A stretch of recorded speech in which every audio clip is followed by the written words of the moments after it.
할렐루야. 내가 정직한 자들의 모임과 회중 가운데에서 전심으로 여호와께 감사하리로다.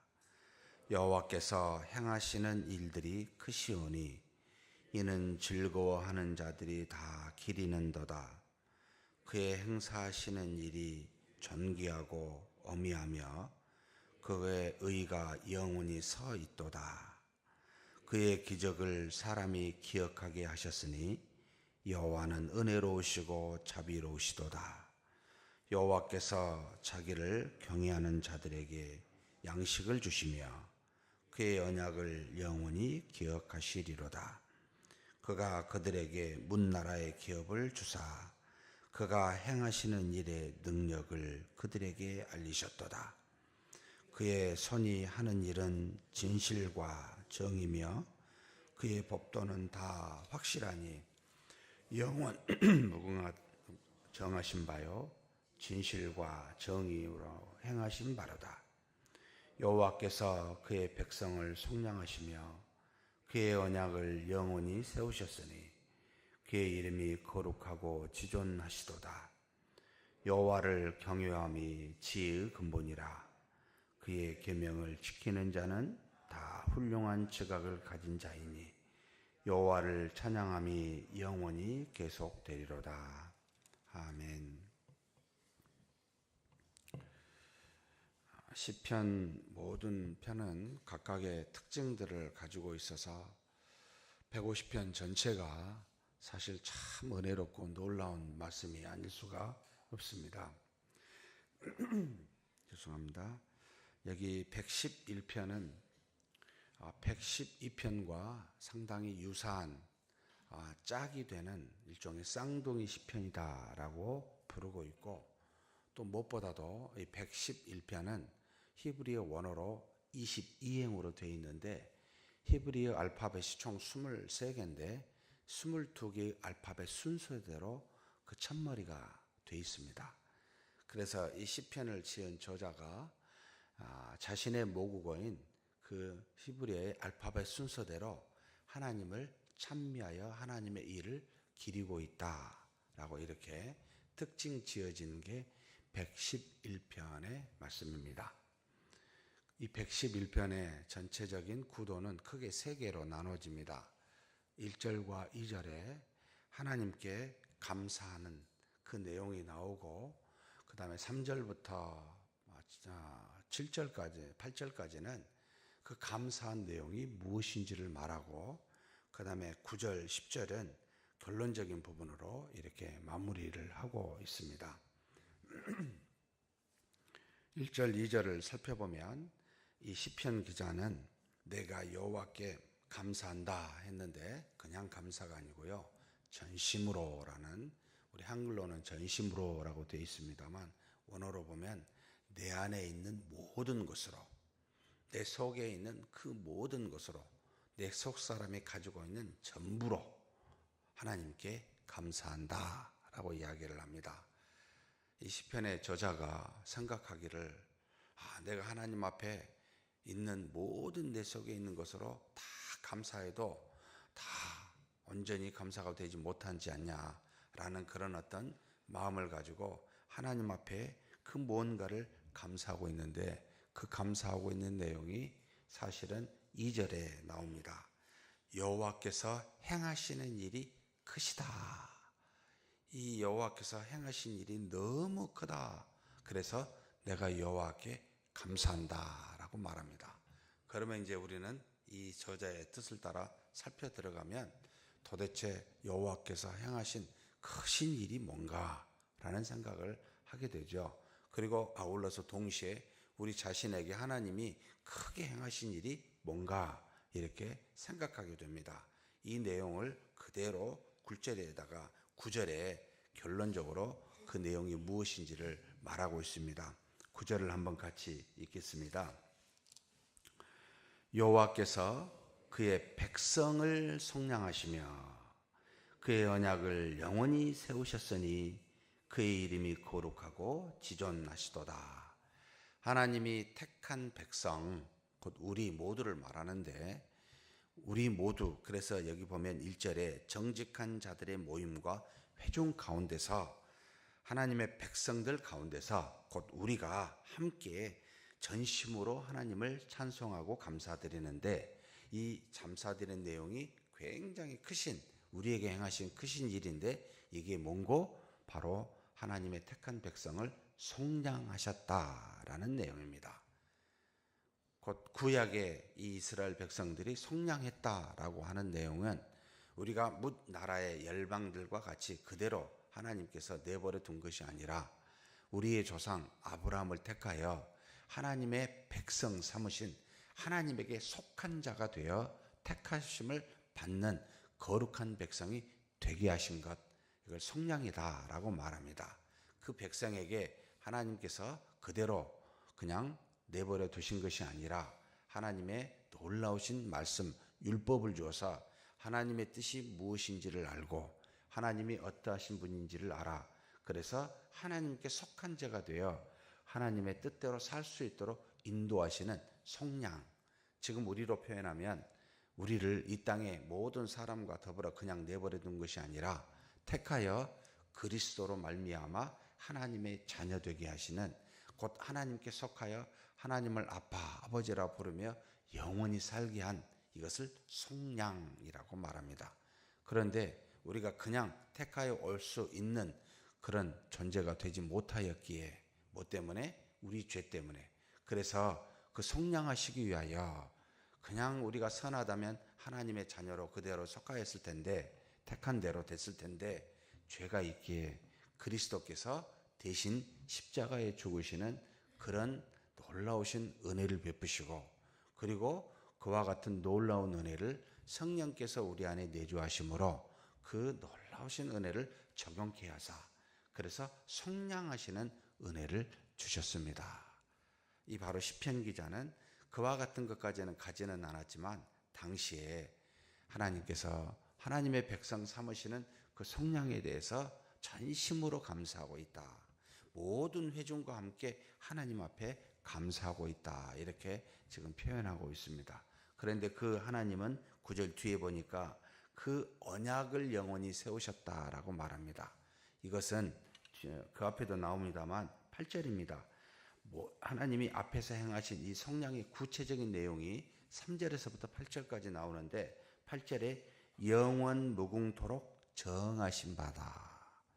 어느 날 갑자기 하나님이 기분이 좋아서 행하신 것이 아니고 창조하시기 전부터, 그리고 창조할 때, 창조하고 난 다음에 모든 것은 이미 하나님이 정하여진 대로, 그렇게 정하신 바대로 하나님이 행하고 계시다는 겁니다. 그래서 그렇게 정하도록 처음부터 계획하신 대로 정한 것을 우리는 언약이라고 말하는데, 하나님이 속량시키고자 하는 이 언약이 처음부터 끝까지, 그래서 영원 무궁토록 하나님이 세우신 겁니다. 절대 불변합니다. 그래서 출발점과 종착점, 과정에 이르기까지 전부가 다 하나님의 정하신 바입니다. 한치의 오차도 없이 벗어날 수 없게 우리는 그 안에서 진행되어 가고 있습니다. 이것을 구원의 경륜이라, 모든 것을 그 안에 담아 하나님이 이끌고 계셔서 감히 우리가 인간적인 생각으로 말로 표현하면 구원의 경륜이라 라고 그렇게 지칭하고 있습니다. 정하신 바입니다. 절대로 우연이란 있을 수가 없습니다 라는 말이죠. 그래서 이렇게 행하신 하나님의 이름이 어떻게 있습니까? 그의 이름이 거룩하도다. 무슨 뜻입니까? 세상에 어떤 단어로도 담을 수가 없다 이 뜻입니다. 다르다. 그래서 거룩하다 하고 지존하시도다. 세상에 어떤 존재와도 같지가 않습니다. 완전히 정말 상상할 수가 없는 분입니다. 그의 이름이 거룩하고 지존하시도다라는 표현을 쓰고 있습니다. 이와 같은 속량의 영원하신 언약의 속량의 일이 크신 일이라는 겁니다. 그렇게 크신 일을 3절에서부터 8절까지 어떻게 행하셨는지를 인간의 언어로 표현하고 있을 뿐입니다. 그 행하시는 일이 존귀하고 어미하시며 호드라는 말을 썼습니다. 존귀하다, 귀하다, 어미하시며, 이게 참 어려운 표현인데요. 영광스러우며 영광입니다. 하다라는 히브리어를 썼습니다. 영광과 존귀, 그가 행하신 일은 이 땅에 있는 그 어떤 썩어질 것과는 구별되는 놀랍게 귀하고 신적인 어떤 능력이 나타나는 영광이 그 안에 있습니다. 또 샤다크라고 하는 그의 의가 영원히 이 언약 안에 서 있습니다. 샤다크라고 하는 의는 하나님의 뜻이 이겁니다. 이 뜻대로 행합니다 라고 해서 언약대로 행하시는 일에 대해서, 그래서 우리가 공의, 이걸 샤다크라는 표현을 쓰고 있습니다만 의로우시도다 라는 겁니다. 하나님이 아무것도 가르쳐 주지 않고 그냥 하나님의 놀라운 속량을 이루어 가신 게 아니고 전부 택한 백성에게 하나님이 주신 말씀으로 알게 하셨습니다. 그래서 의롭도다 라고 말합니다. 또는 진실하시도다, 진실하시도다 라는 건 다 말씀하신 바대로 행하시도다 라는 뜻입니다. 그래서 영광과 존귀와 의가 속량하시겠다고 하는 언약 안에 다 들어가서 그렇게 행하고 계십니다. 그래서 영광과 존귀와 의는 하나님의 행하시는 그 어떤 모습을 말하고 있고, 곧 행하시는 일의 내용은 속량입니다. 그래서 그의 기적을 이와 같이 행하시는 모든 것이 기적인데, 하나님의 뜻을 따라 우리로 사람으로 하여금 기억하게 하셨으니, 4절이죠. 여호와는 은혜로우시고 카눈이라는 말을 썼고 자비로우시도다 라쿰이라는 말을 썼습니다. 은혜롭다라는 것은 하나님이 다 하시기에 우리에게 뭔가 대가를, 사람은 우리는 뭔가를 살려면 돈을 줘야 되죠. 대가를 지불해야 되는데 하나님이 이 속량을 행하실 때 아무것도 우리에게 요구하시지 않았습니다. 그래서 은혜로우시도다 라고 말하고 있고, 그 다음에 라쿤이라고 말하는 여기에 어떤 자비로우시다라는 한 것은 우리는 사실을 값없이 받을 만한 자격이 원래 안 됩니다.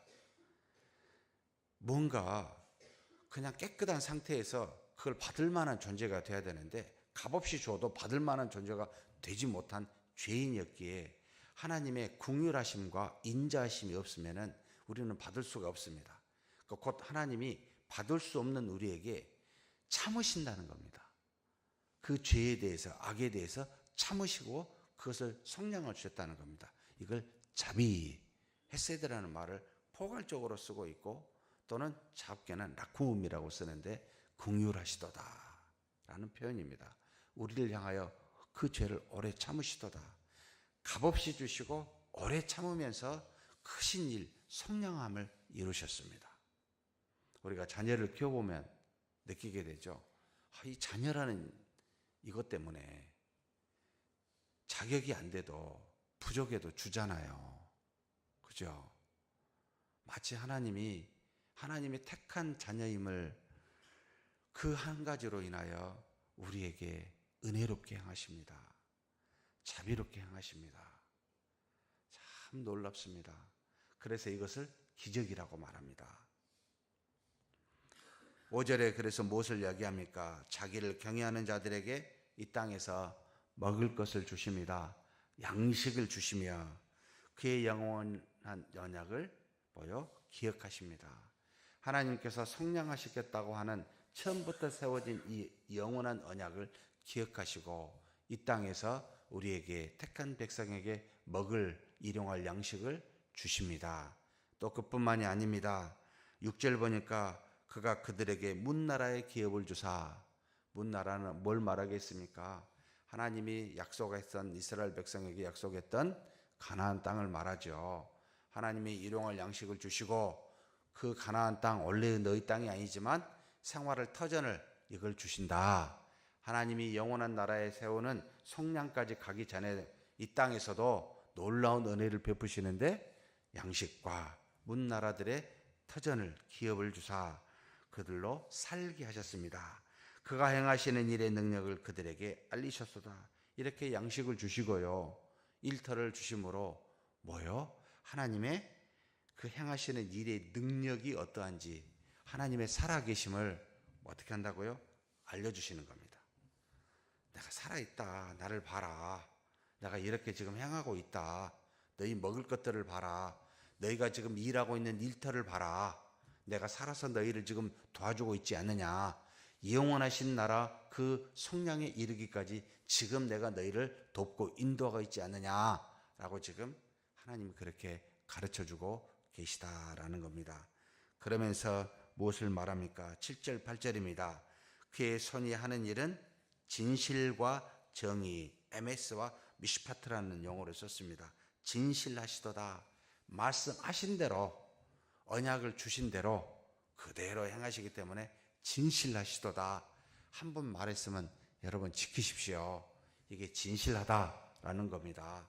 중간에 조건이 바뀌니까 나도 바뀌는 것이 인간인데 하나님은요 절대로 변개치 않으십니다. 하나님은 말씀하신 대로 가십니다. 조건에 따라 환경에 따라 좌지우지되지 않습니다. 상대가 잘하니까 나도 잘하고 상대가 못하니까 나도 못하고가 아니고 상대가 잘해도 잘하고 못해도 잘하고 끊임없이 진실되게 변개치 아니하시고 합니다. 여러분 교회에서 봉사하실 때 조건과 환경이 되면 하시고 안 되면 안 하는 게 아니고요. 한번 하나님이 주신 사명이고 내가 말씀 안에서 행하겠다고 여러분 약속하셨으면 조건이 어떠하든지 하는 겁니다. 하나님이 우리에게 그와 같이 진실하게 대하기 때문에 우리도 하나님을 향하여 최소한의 진실은 있어야 되지 않겠습니까? 그리고 특별히 사람이 여러분 나한테 흠담한다고 돌아서지 마십시오. 그 사람이 나한테 그냥 좋을 때만 내 친구고 이웃이고 좋지 않을 때는 원수되고 그러지 마시고요. 하나님의 택한 자녀들입니다. 그 사람이 어찌하든 나에게 어떤 행동을 하든 하나님의 택한 자녀들입니다. 잠시 내가 분노가 나면 이 분노를 날이 여러분 어두워지기 전에 회개하고 돌이키고 다시 똑같은 마음으로 대해야 됩니다. 이것이 진실한 하나님을 우리를 향하신 하나님의 그 진실하심이 있기 때문에 우리도 좀 본받아야죠. 여러분 그냥 그렇게 대하십시오. 진실하게. 이것이 하나님의 뜻입니다. 정의입니다. 하나님의 뜻을 따라 행하여 뜻을 드러내는 의로운 행위를 말합니다. 하나님은 그의 손이 하는 일이 진실과 정의며 그 법도는 다 확실하다라고 말합니다. 분명합니다. 올곧습니다. 여러분 좌로나 우로나 치우쳐서 꼬불꼬불하지 않습니다. 선명합니다. 누가 봐도 다 알게 되어 있습니다.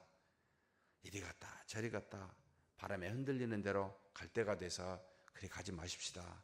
하나님의 말씀은 절대 변개치 아니하십니다. 그러니 그 말씀을 붙들어야 우리도 변개치 아니한데 우리 자신의 소신을 붙들면요 여러분 환경에 따라 변합니다. 절대로 그리하지 마십시다. 하나님이 우리를 초지일관 그렇게 대하시면서 이끌어가고 계시기 때문입니다. 그래서 아까도 읽었지만 8절에 하나님이 이 모든 것을 어떻게 했다고요? 영원 무궁하도록 정하신 바요. 진실과 정의로 행하신 바로다. 또 썼습니다. 여기 진실이라는 말을, 정의라는 말을. 진실과 정의 변하지 않는다는 겁니다. 말씀하신 대로 여러분 그대로 하고 그대로 행하여 의를 드러내는 진실과 정의. 이렇게 해서 우리가 뭐가 됐다고요? 성량함을 받았습니다. 오늘도 성량함을 받은 자로서 영원 무궁토록 정하신 그 언약에 따라 진실과 정의로 행하는 저와 여러분이 되기를 주의 이름으로 축복합니다. 하나님 아버지 감사합니다. 부족하고 연약하고 정말 갈대처럼 바람에 흔들릴 수밖에 없는 너무나도 약한 우리에게 영원 전부터 정하신 바인 그 언약을 따라 우리를 성량하여 주시니 감사합니다. 그래서 함께하는 모든 주의 백성들과 함께 우리 여호와를 전심으로 찬양합니다. 그래서 우리의 백성됨 우리가 성량을 감사하여 여호와를 경외하고 지의 근본으로서 그 하나님만을 바라보며 살게 해주신 것 진심으로 감사드립니다. 다만 이 땅에 사는 동안 하나님의 성량함을 받은 자로서 하나님과 같이 정하신 대로 진실과 정의로 이 땅에서 사는 우리가 되게 하여 주옵소서. 환경에 따라 사람에 따라 좌우되지 아니하고 말씀에 따라 말씀을 붙들며 그 말씀대로 행하는 우리 모두가 되게 하여 주시옵소서. 우리 주님 예수님의 이름으로 기도하옵나이다. 아멘.